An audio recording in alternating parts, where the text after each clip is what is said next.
हरे कृष्णा। नमः तुलसी कल्याणी, नमो विष्णु प्रिये शुभे, नमो मोक्ष प्रदे देवी, नमः संपत् प्रदायिके।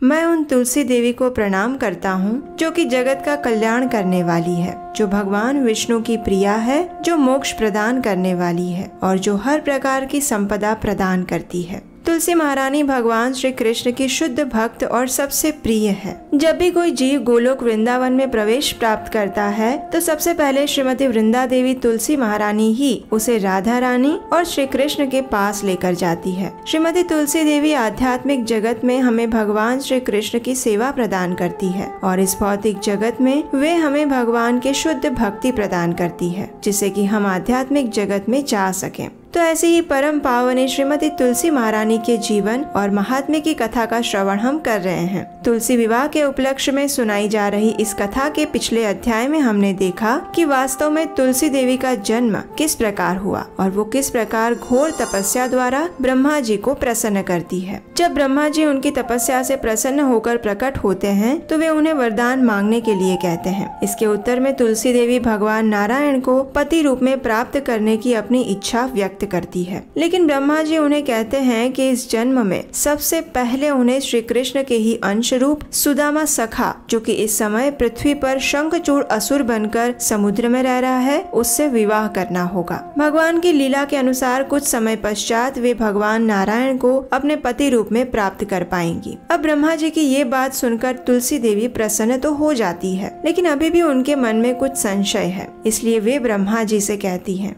हे पितामह, आप मेरा विश्वास करिए। सत्य तो ये है कि दो भुजाधारी गोविंद को प्राप्त करने की मेरी जैसी अभिलाषा है, वैसे श्री नारायण को प्राप्त करने की नहीं है। फिर भी नारायण को मैं पति रूप में सिर्फ इसलिए मांग रही हूँ क्योंकि मुझे स्वयं गोविंद ने ऐसा करने के लिए कहा था। अब वो मेरे लिए अत्यंत दुर्लभ हो गए हैं। हे ब्रह्मदेव, यदि आप सच में मेरी कठिन तपस्या से प्रसन्न हैं, तो कृपया मुझ पर ऐसी कृपा करें कि मैं अपने प्रिय वही गोविंद को पुनः प्राप्त कर पाऊं और इसके साथ साथ मुझे श्री राधिका के भय से भी मुक्ति प्रदान करें। तुलसी देवी के इन वचनों को सुनकर ब्रह्मा जी कहते हैं, हे पुत्री, अब मैं तुम्हें श्री राधिका के षोडश अक्षर मंत्र के विषय में बताता हूँ। तुम उसे अपने हृदय में धारण कर लो। उसके बाद मेरे वरदान से अब तुम श्रीमती राधिका की सबसे प्रिय बन जाओगी और भगवान गोविंद के लिए तुम वैसे ही प्रेयसी बन जाओगी जैसी राधिका है। इस प्रकार कहकर ब्रह्मा जी ने तुलसी देवी को श्रीमती राधा रानी का षोडश अक्षर मंत्र प्रदान किया। इसके साथ ही उन्होंने श्रीमती राधा रानी के स्तोत्र, कवच और पूजा विधि के विषय में संपूर्ण ज्ञान प्रदान किया। तत्पश्चात तुलसी देवी ने संपूर्ण विधि नियमों और श्रद्धा के साथ श्री राधिका की पूजा आराधना की और इसके फल स्वरूप उन्हें श्री राधा रानी की विशेष कृपा प्राप्त हुई। कुछ समय बाद एक दिन क्या हुआ कि तुलसी देवी प्रसन्न चित्त होकर शयन कर रही थी और उस समय उसने अपने स्वप्न में एक सुंदर वेशधारी पुरुष को देखा। वह पुरुष अभी नव युवक था। उसके संपूर्ण शरीर पर चंदन का लेप था। उसके गले में सुंदर माला थी और वो एक नजर से स्वप्न में भी तुलसी को निहार रहा था। जब तुलसी देवी उठी तो उन्हें समझ नहीं आया कि आखिर ये पुरुष कौन था जिसे उसने स्वप्न में देखा था। वास्तव में वो असुर राज शंखचूड़ ही था, जिसके विषय में ब्रह्मा जी ने तुलसी देवी को कहा था। उतनी देर में उस बद्री वन में महान योगी शंखचूड़ का आगमन हुआ। जैगिशव्य मुनि की कृपा से उसे भगवान श्री कृष्ण का मनोहर मंत्र प्राप्त हुआ था। पुष्कर क्षेत्र में रहते हुए उसने उस मंत्र को सिद्ध कर लिया था। सर्व मंगलमय कवच द्वारा उसके गले की शोभा बढ़ रही थी और ब्रह्मा जी ने भी उसे मनोवांछित वर दे दिया था। उन्हीं की आज्ञा से वो वहाँ उस स्थान पर आया था। उसकी अंग कांति श्वेत चंपा के समान थी। उसके मुख की शोभा शरत कालीन चंद्र के समान थी। रत्नमय अलंकारों से वह अलंकृत था। मन को मुग्ध करने वाला वह शंखचूड़ अमूल्य रत्नों से बने हुए विमान पर विराजमान था। शंखचूड़ को देखकर तुलसी ने लज्जा के कारण अपना मुख ढक लिया।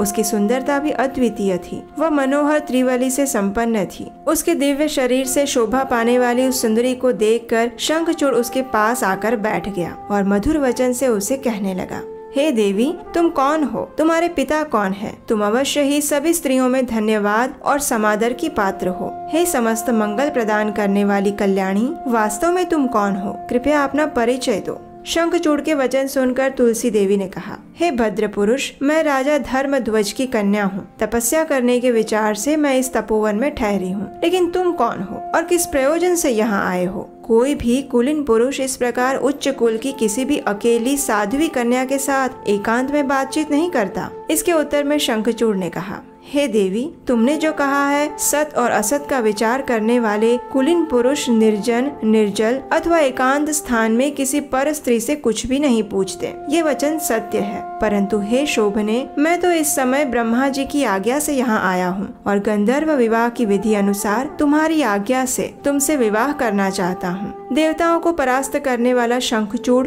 मैं ही हूँ। धनु वंश में मेरी उत्पत्ति हुई है। पूर्व जन्म में मैं श्री हरि के साथ रहने वाला उन्हीं का अंश सुदामा नामक एक गोप था। जो सुप्रसिद्ध 8 गोप स्वयं भगवान के पार्षद थे, उनमें से एक मैं भी था। देवी राधिका के श्राप से मैं दानव राज बनकर इस पृथ्वी पर आया हूँ। तुम भी पूर्व जन्म में श्री कृष्ण के पास रहने वाली तुलसी थी और इस बात का ज्ञान तुम्हें भी है। शंखचूड़ की बात सुनकर तुलसी देवी प्रसन्न हो गई। जब शंखचूड़ और देवी तुलसी इस प्रकार बातें कर रहे थे, तभी ब्रह्मा जी वहाँ प्रकट हुए और उन्होंने उन दोनों को शीघ्रता से विवाह सूत्र में बंध जाने का आदेश दिया। तब शंखचूड़ ने गंधर्व विवाह पद्धति से तुलसी देवी को अपनी पत्नी रूप में स्वीकार किया। उस समय स्वर्ग में दुंदुभियां बजने लगी, आकाश से पुष्प वर्षा होने लगी और फिर शंखचूड़ अपनी पत्नी तुलसी देवी के साथ अपने भवन में आनंद पूर्वक रहने लगा। इस प्रकार अपनी प्रिय पत्नी के साथ हर्ष उल्लास से जीवन व्यतीत करते हुए शंखचूड़ ने दीर्घ काल तक शासन किया। देवता, दानव, असुर, गंधर्व, किन्नर और राक्षस ये सभी शंखचूड़ के शासन काल में सदा शांत रहते। लेकिन समस्या एक ही थी और वो ये कि देवताओं के अपने अधिकार अब नहीं रहे थे, इसलिए उनकी स्थिति भिक्षुक जैसी हो गई थी। उनके अंदर शंखचूड़ से युद्ध करने की क्षमता नहीं थी, इसलिए उन्हें उसका आधिपत्य स्वीकार करना पड़ रहा था। लेकिन ऐसा अधिक समय तक कैसे चल सकता है? आखिर उन्होंने एक उपाय ढूंढ निकाला और वो क्या था, ये हम जानेंगे तुलसी देवी के महात्म्य की इसी कथा के अगले अध्याय में। अगर आपको ये कथा अच्छी लगी है तो इसे अधिक से अधिक लोगों को शेयर कीजिए और आपके अपने चैनल को सब्सक्राइब करिए ताकि आने वाले अध्याय की कथा भी आप मिस ना करें। तो चलिए इस पवित्र कार्तिक मास में भगवान की शुद्ध भक्ति प्रदान करने वाली तुलसी महारानी की श्रद्धा और भक्ति भाव पूर्वक सेवा करते हैं और उनसे भगवान की शुद्ध भक्ति की याचना करते हैं। हरे कृष्णा।